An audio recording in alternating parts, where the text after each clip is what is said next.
Hey everybody, in this video I'm going to be showing you some of my favorite online Latin dictionaries to use while we're doing distance learning away from school. So obviously while we're doing distance learning, not everybody has their textbook or a Latin dictionary at hand that they can just thumb through. So one of the benefits, of course, is now we can use these online pages and just type in any Latin word that we're looking for, and it should come up with a definition. So I'm going to show you 4 of them today in order of my most favorite to the one that I recommend least. They all have pros and cons, just like any website that you want to ever use. So whichever one you ultimately end up using is sort of your decision. I'm not going to force you to use any of them. But here, let me show you them in order of my favorites. So this first one here is called Wiktionary. Wiktionary, of course, sounds a lot like Wikipedia, which is not a mistake because this is basically Wikipedia as a dictionary. So I'm going to show you Wiktionary, what it looks like. This is Wiktionary here.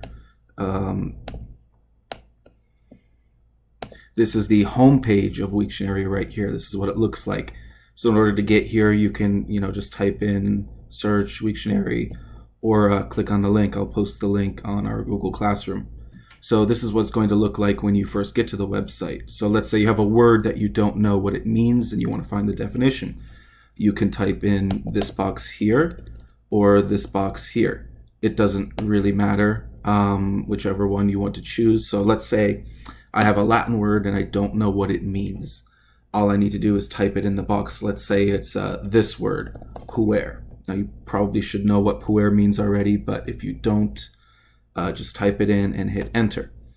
So the cool thing about this website, Wiktionary, is it's not just for Latin. It tells you any English words if there are English words for what you typed in, it will tell you what they are. And any other language. There's apparently a French word, puer, whatever this is word. There's a Latin word, that's what we want, and a Luxembourgish word. So in case you were ever curious about the English word puer, I've never heard of this, but apparently it's a real thing. There's a French word, not a very nice one. This word, I don't even know what language this is, but apparently it exists. And now we have a Latin word, puer, which is, of course, what we want.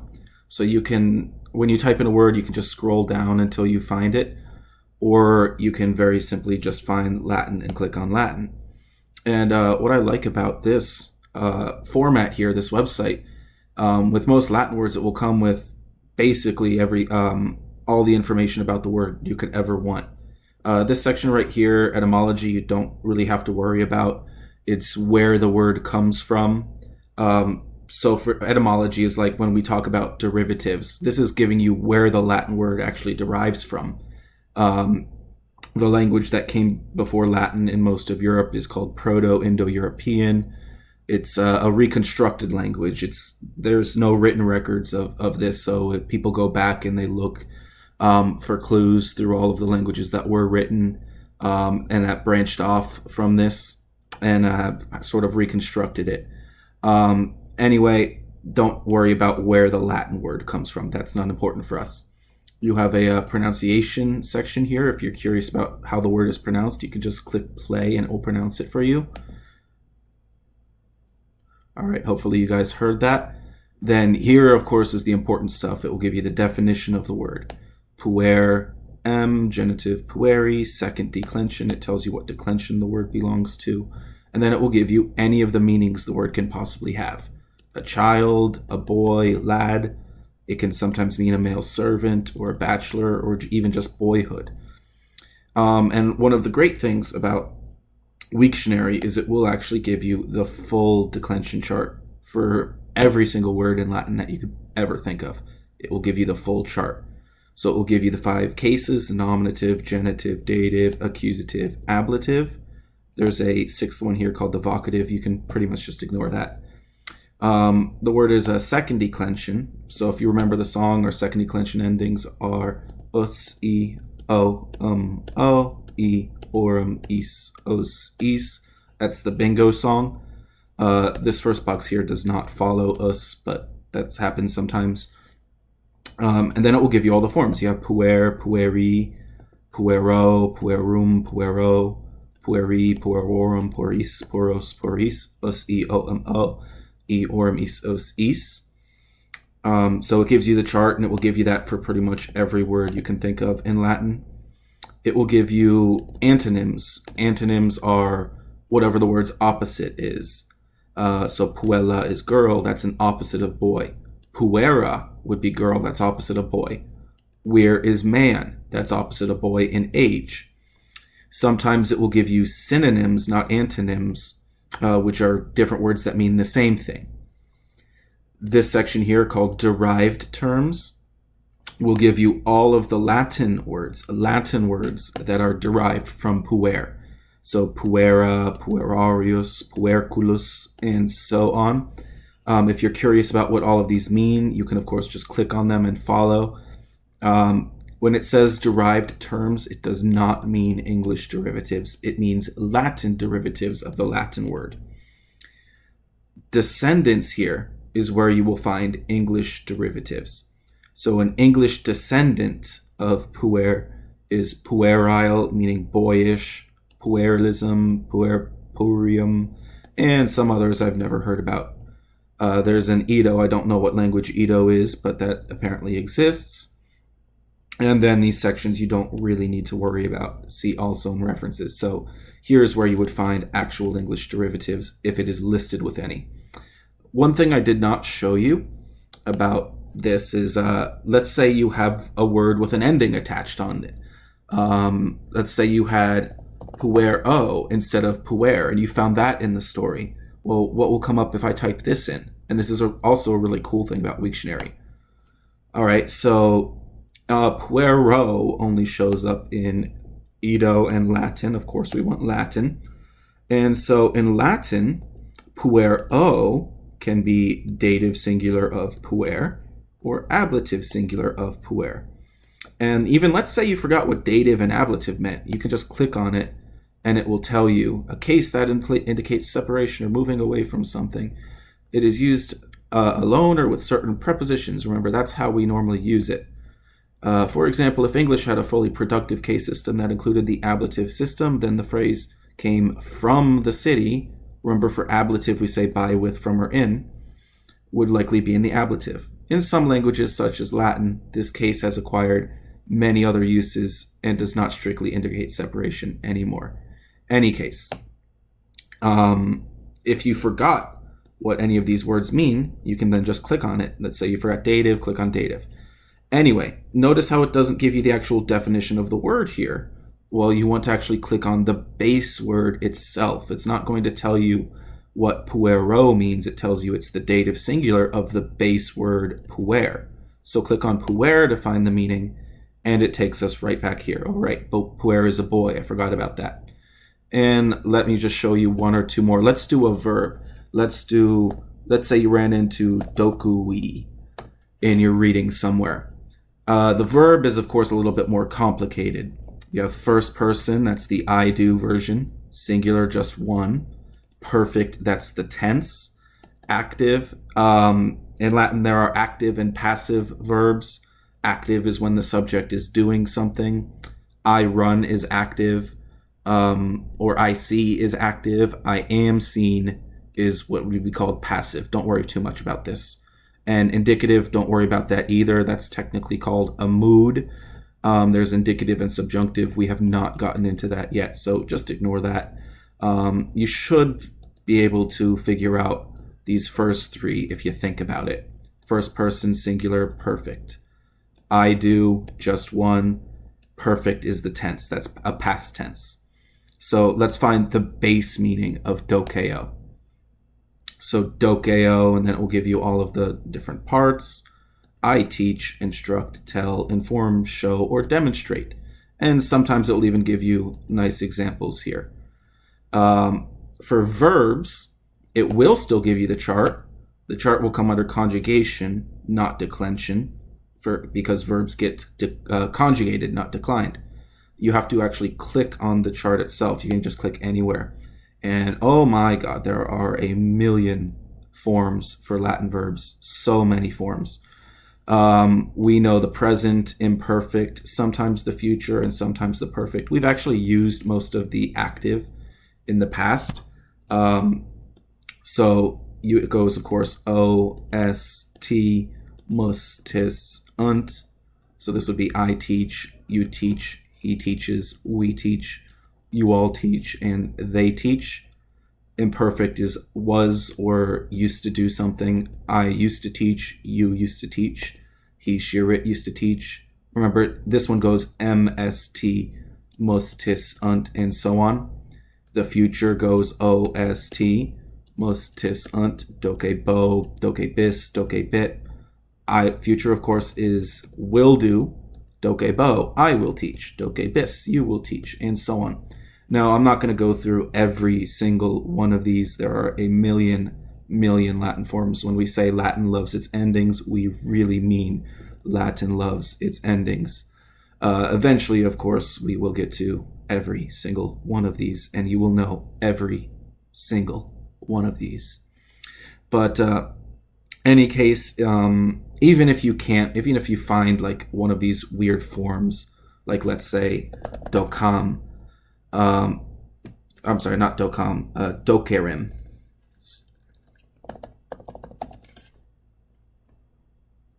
That's why I prefer this box up here in the corner. It will just take you right to this screen. So it will tell you that dokerem is first person, singular, imperfect, active, subjunctive of dokeo. Okay, I have no idea what that means, Mr. Patak. Well, that's fine. You can still just get the base meaning by clicking on dokeo. It's some form of teaching. And you can probably also figure out that, hey, it ends in an M, so it's something like, it's I something teach. And you can tell, hey, it's first person. It ends in an M. It's singular. It's I. It's imperfect. It's was something. It's active. And the only thing you don't really know is subjunctive. And like I said, we're not worrying about that. So even if you find a word and you're not 100% sure, hopefully you can decode it with all of this information here, because it will not tell you the exact meaning for every single one. Okay, that is pretty much Wiktionary. That is our first option as far as dictionaries go. I'm not going to spend as much time on all the other ones. I'm just going to show you real quick, because this is the one I recommend you use most, Wiktionary. It's my favorite by far. Now, the drawback of Wiktionary is it doesn't have an English to Latin option. I do believe the second one has an English to Latin option. Online Latin Dictionary is what it's called. So Online Latin Dictionary looks like this. No, this one doesn't have an English to Latin option, so I apologize. But in any case, let's do those same words that we did. Let's say you found puero, and it does the same sort of thing. It gives you puero, from puer, masculine, feminine noun, second declension, masculine, singular, dative. This one, I don't like it as much. Look, it's a little bit more complicated, but if you really want to use this one, you're welcome to it. It will click on it. It will give you the same thing. You can view the declension just like you did on Wiktionary. I've never seen puer in the feminine, but the website is telling me it exists, so apparently it does. So that's Online Latin Dictionary. That's this link right here. Next, we have Numen, which is the Latin lexicon. The thing is, the URL is Latin lexicon, and it's called Numen, the Latin lexicon. This one, a little bit easy, a little bit more complicated than the first two to use. Let's say you want to find a Latin word. You have to go up here to search, click on that, and type in the word. So let's say we had puero again. Oh, and uh-oh, nothing is showing up when I type in puero. That's why this is recommended third, not first. You have to know the basic meaning of the word puer. And also another reason I don't recommend this one is because it will give you, well, it won't only give you puer, it will give you puerilis, pueriliter, pueritia. And all of those might be fun if you want to know what they mean, but they're not exactly helpful. And another thing is, you see there's LEM, Lewis Elementary, and LNS, Lewis and Short. What exactly are those two things? those are different dictionaries that this website is pulling its definitions from. Obviously, elementary is a little bit more simple of a definition and examples. It will give you examples of how the word is used in Latin. They will be a little bit more simple. And in regular Lewis and Short, it will just give you a little bit more complicated definitions. I don't really expect you to be going through and telling me exactly how the word puer is being used in this sentence, infantium puerorum incunabula. At least not without any translation. So again, not super recommended, but if you like this format, again, it's up to you. You can, I think, actually see the declension if you look for paradigm. Yeah, we'll give it to you. So again, that's there if you want to use it. Next, one of the things that this website does have that the first two didn't have is an English to Latin option. If you're looking for to turn a certain English word into Latin, come here to English arrow Latin, English into Latin, click on that. But even then, this website just likes being a little bit complicated in my opinion. So let's say you wanted to turn boy into Latin, you type in B-O-Y, and oh my god, again, 30 different things show up. So unless you already knew that what we wanted was puer, you might kind of get it confused with all of these other ones. And again, the website's just it gives you more than you might necessarily need, which isn't a bad thing for some people like that. Let's click on this first one here, cursor. Well, it really means runner or racer or competitor. Sometimes the word can mean an errand boy, which is why when I typed in boy, it's giving us cursor. But you never use this to actually mean boy, as in male child. And same thing with this. This would be a boy favorite. It doesn't give me any examples of how it's used, but I would assume that this is a rich person talking about their servants. This one's my favorite, and he's a boy. He's my exoletus. Something like that, I would assume. So again, that's why this one is not recommended first. Even though it does have an English into Latin option, it's a little bit complicated about it. And the last one is just latindictionary.net. It looks like this, and again, this one has Latin to English, English to Latin. I probably should have recommended this one above Numen, but it's here on number 4. So again, type in a word that you're looking for, puero. Let's see if that comes up. No results found. So not as good as Wiktionary or Online Dictionary because it doesn't find it when it's got a changed ending on it. You're going to need to type in the regular form, puer, which is right here, puer, and then it gives you the definition. So that's why I think I put it 4th. It doesn't find the word with the right ending. This one does, of course, have an English to Latin function as well. So let's try boy, see what comes up. And this one's actually a little bit simpler than the last one I showed you. It comes up with puer. It tells you noun. It tells you the definitions. So let's try another one. Let's try girl. What will come up? Okay, so it gives you virgo, which can sometimes mean maiden or young woman. Of course, the one we know is puella, girl, child, so on and so on. All the possible definitions of girl that you could possibly have. One website I do not recommend you use, in fact, I beg you not to use, is Google Translate. And that is not because I hate Google or want to make your life difficult by using these 4 websites instead. It's simply because Google Translate gets it wrong. 99% of the time, Google Translate gets it wrong. It does not understand Latin. It does not understand how endings change in Latin. What Google Translate does is you type in a Latin sentence and it just goes in order and tells you what the Latin words mean in English. And it doesn't pay any attention to the endings at all. Same thing if you type in an English sentence and try to make it Latin, it just goes in order and turns those English words into Latin and doesn't care about endings at all. Do not use Google Translate for anything. Not a dictionary, not as a translation thing. It just does not understand Latin, unfortunately. So your options, most recommended, of course, Wiktionary. To sum up, most recommended was Wiktionary, this lovely website right here. Then you can use Latin Dictionary. Then you can use Numen or latindictionary.net. Any of them is fine. I'm not going to force you to use one that you don't like. What I'm prefer doing is giving you the options, and then you can decide when you're doing one of my assignments which one that works best for you. Again, I like Wiktionary the best. So that is all. Those are 4 Latin dictionaries, and so you will never be able to tell me again that you have a Latin word and you don't know the meaning to it, Mr. Attack, because now I know everybody is online. So that's all. I will see you guys next time.